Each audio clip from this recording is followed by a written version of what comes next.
कि वक्फ तरमीमी बिल में ये हो जाएगा तो वो हो जाएगा। हुकूमत भी इस बात को समझ ले।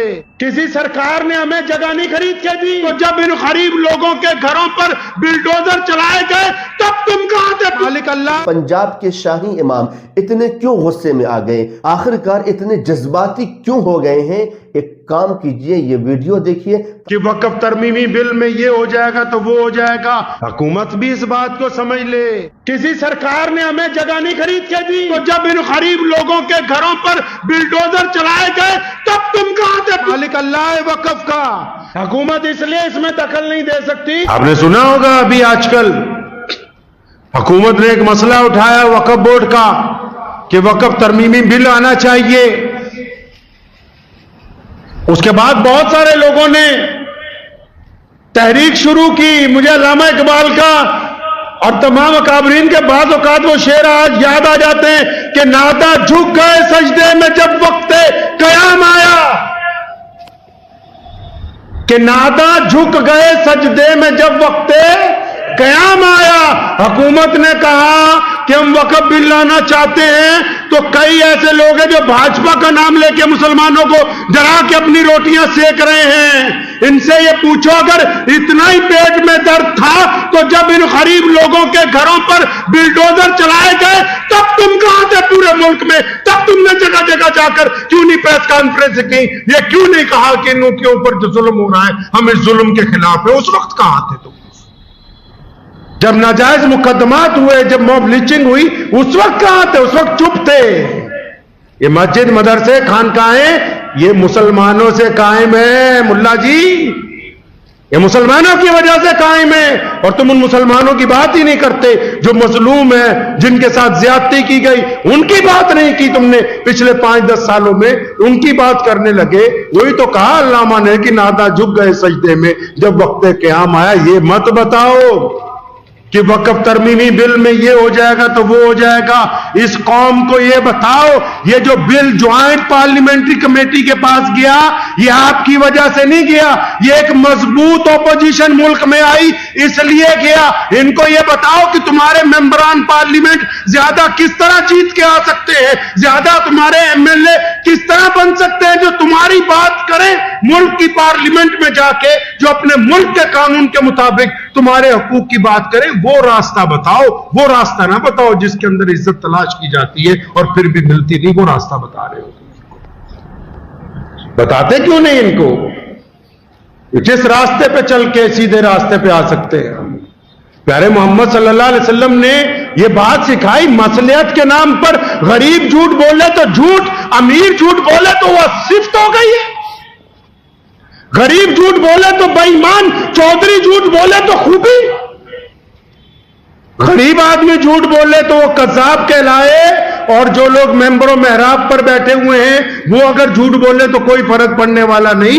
इनको ये बताओ कि इस्लाम क्या कहता है। मोहम्मद रसूलुल्लाह सल्लल्लाहु अलैहि वसल्लम ने हुक्म फरमाया कि हमारे दरमियान मसलियत की कोई चीज नहीं है, हमने छुपा के कोई काम नहीं किया, जो भी बातें की हैं वो सरे बाजार की गई।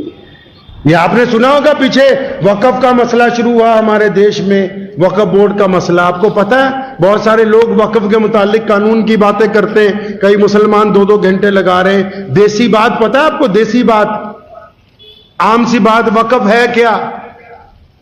वक्फ बोर्ड नहीं, वक्फ बोर्ड तो सिर्फ कस्टोडियन है। कस्टोडियन मतलब रखवाला है, मालिक नहीं है। वक्फ क्या है?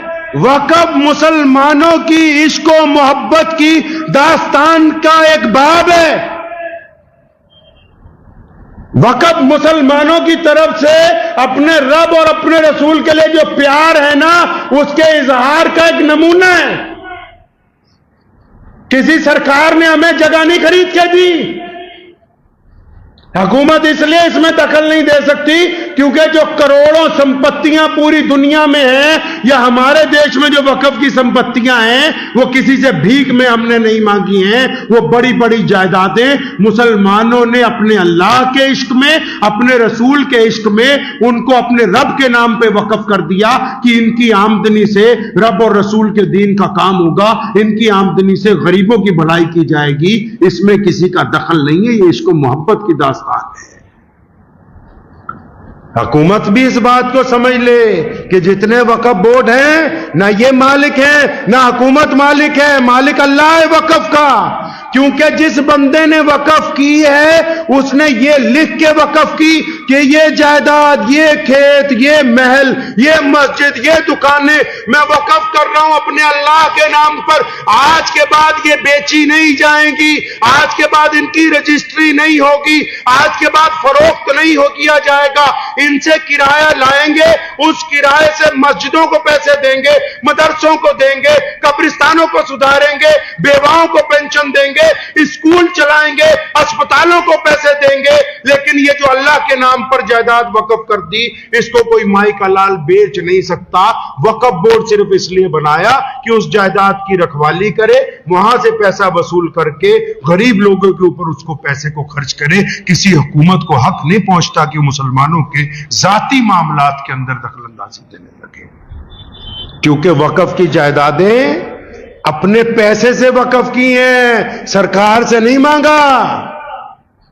हुकूमत को नहीं कहा अभी हमें 10 मरले का प्लाट दे दो मस्जिद बनाने के लिए, कब्रिस्तान बनाने के लिए।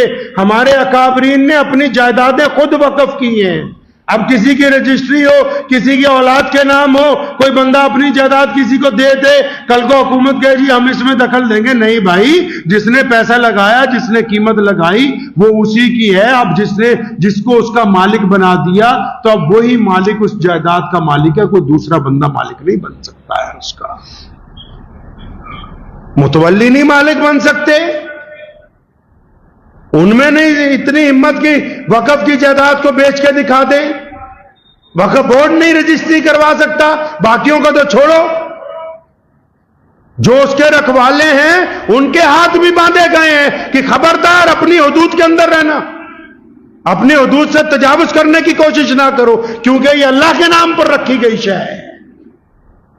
तो ये रखी क्यों, अंदाजा तो लगाओ कैसे लोग होंगे। आज भी बहुत सारे लोग हैं माशाल्लाह, बहुत सारे लोग आते हैं अपनी जायदाद की रजिस्ट्री लेके कि ये 500 गज का प्लाट है मस्जिद के लिए हमने वक्फ करना है, ये 1000 गज का प्लाट है मदरसे के लिए वक्फ करना है। ये उनकी मोहब्बत ही तो है अपने रब और रसूल के साथ। अगर आपने इस वीडियो को देख लिया होगा तो आपको पता चल गया होगा कि QR कोड आखिर स्कैन क्यों कराया जा रहा है। नाज़रीन किराम, अब तक नहीं किए, मैं तो रिक्वेस्ट ही कर सकता हूं आपसे। हालांकि बहुत सारे मुसलमान भाई जाग गए हैं और अल्हम्दुलिल्लाह और जागने की ज़रूरत है। मैं ये समझता हूं कि अभी हम लोग मुश्किल बमुश्किल 10% जागे हैं, हमें 100% जागने की ज़रूरत है। तब हमारे अंदर बेदारी आएगी और इंशाअल्लाह हमारी आवाज़ वहां तक जाएगी जहां तक हम अपनी आवाज़ को पहुंचाना चाहते हैं। तो अगर आप अपनी आवाज़ को वहां तक पहुंचाना चाहते हैं तो स्कैन ज़्यादा से ज़्यादा करें, वीडियो को शेयर करना ना भूलें, ताकि आपके एक शेयर से हो सकता है कि एक क्या 2 मुसलमान भाई भी जाग गए, स्कैन कर लिए। तो यही 1-2 स्कैन, यही 1-2 वोट हमारे लिए बहुत काम आ सकता है। तो वीडियो को लाजमी शेयर करें। अस्सलामु अलैकुम व रहमतुल्लाहि व बरकातहू।